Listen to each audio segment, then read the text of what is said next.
Others See Us by William Sleator, 13. I paused briefly outside Grandma's kitchen door as the sun splashed the first daubs of pale paint across the dark water. I had seen a sunrise here once before last year, imagining myself following the magic golden path over the waves. I ached now, remembering how simple and benign the world had once been. I sneaked unnoticed into the cottage, not even bothering to take off my clothes. I collapsed onto the bed and fell instantly asleep, exhaustion weightier than all my anxiety. Everyone had experienced the relief of waking from a nightmare, and I joyously realizing that it was only a dream. Let's try that again.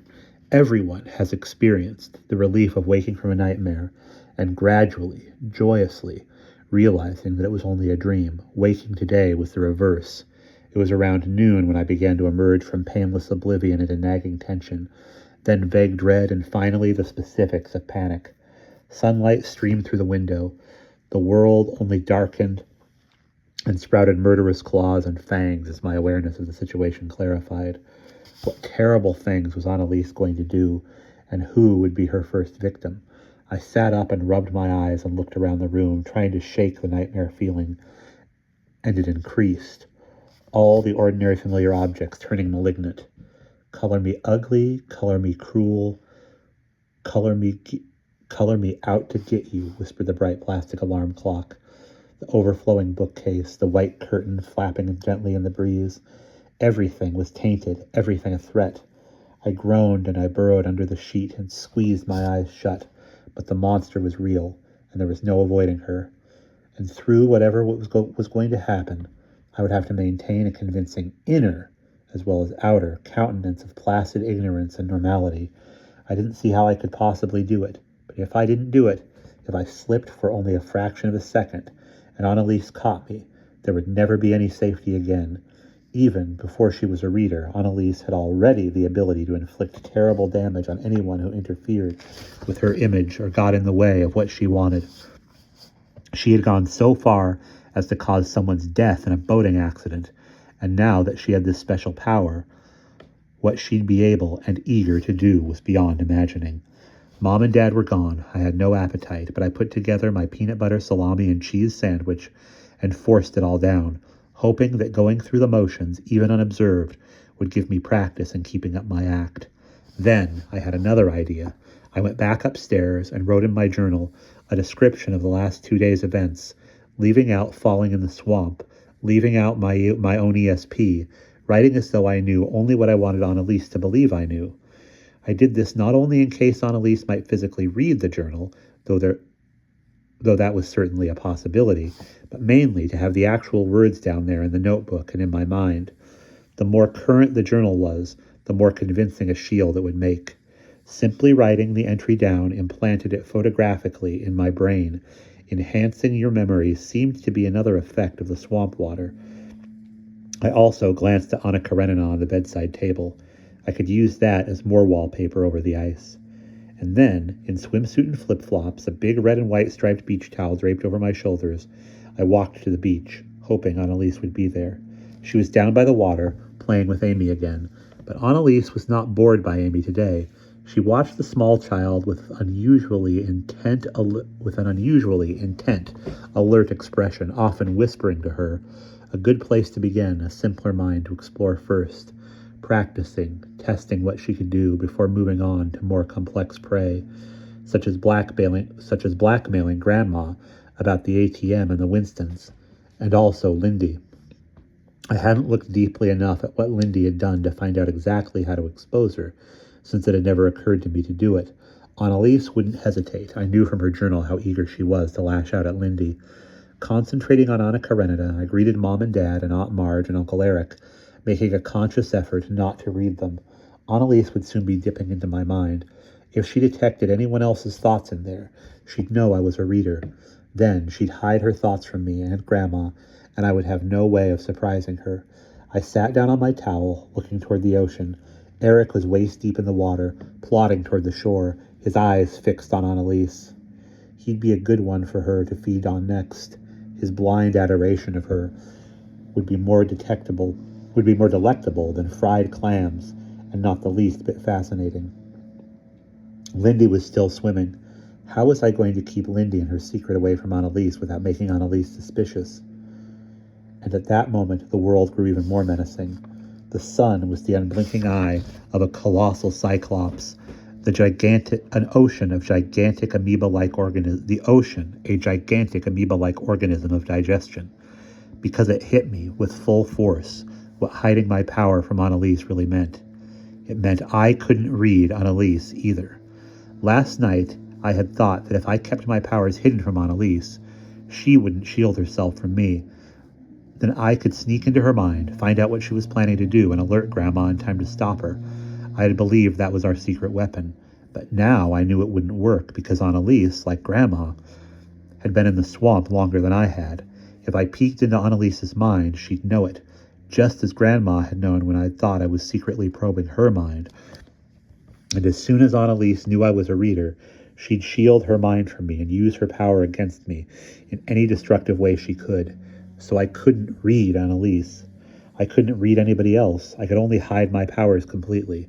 Grandma and I had no secret weapon after all.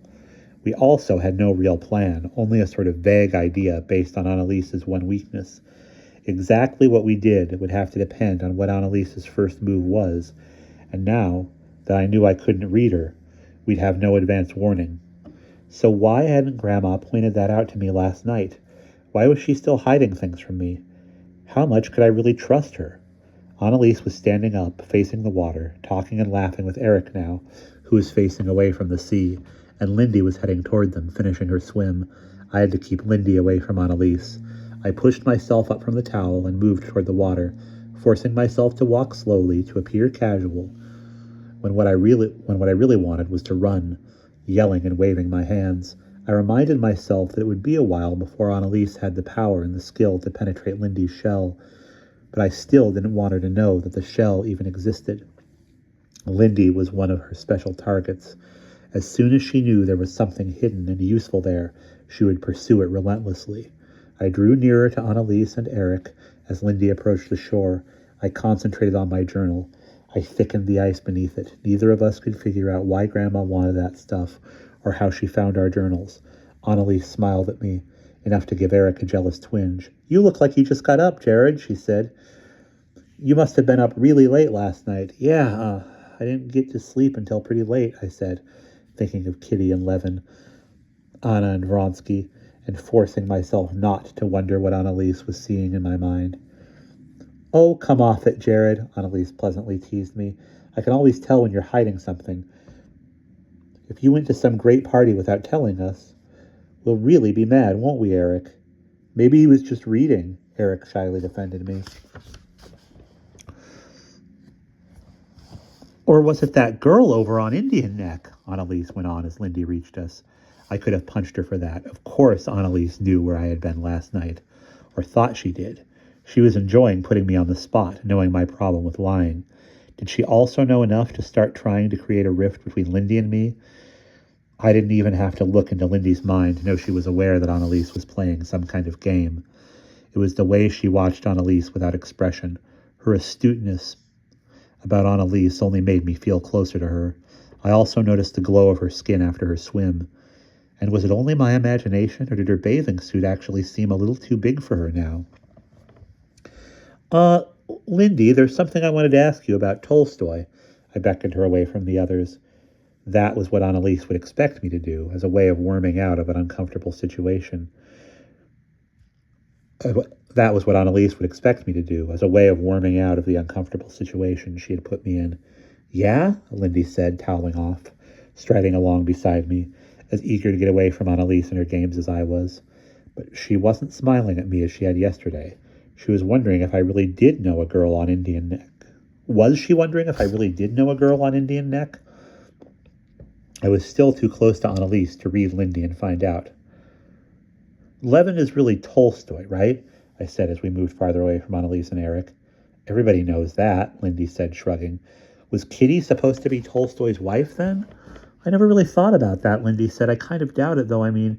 "Amy!" Annalise shrieked. I was so startled in the instant it took us to spin around that I briefly dropped my shield and was suddenly blasted by Annalise's mind. She was crowing with elation at her first successful gambit. She had distracted me, Eric, and Lindy on purpose so that we would not be thinking about Amy.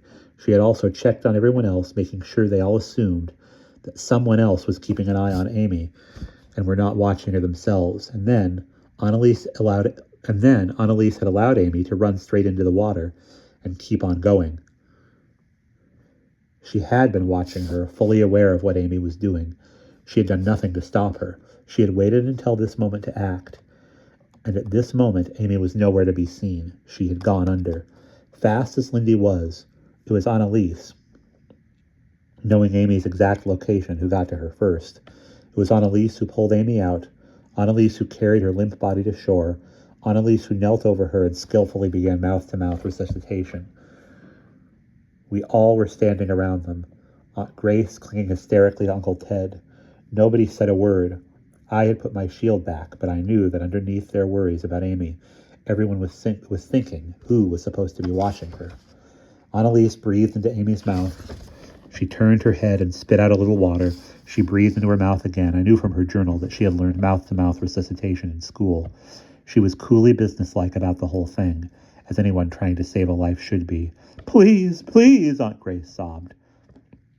Amy stirred. She coughed. Her eyes fluttered open. She seemed confused only for a moment. Very quickly, she grinned and opened her arms to Annalise.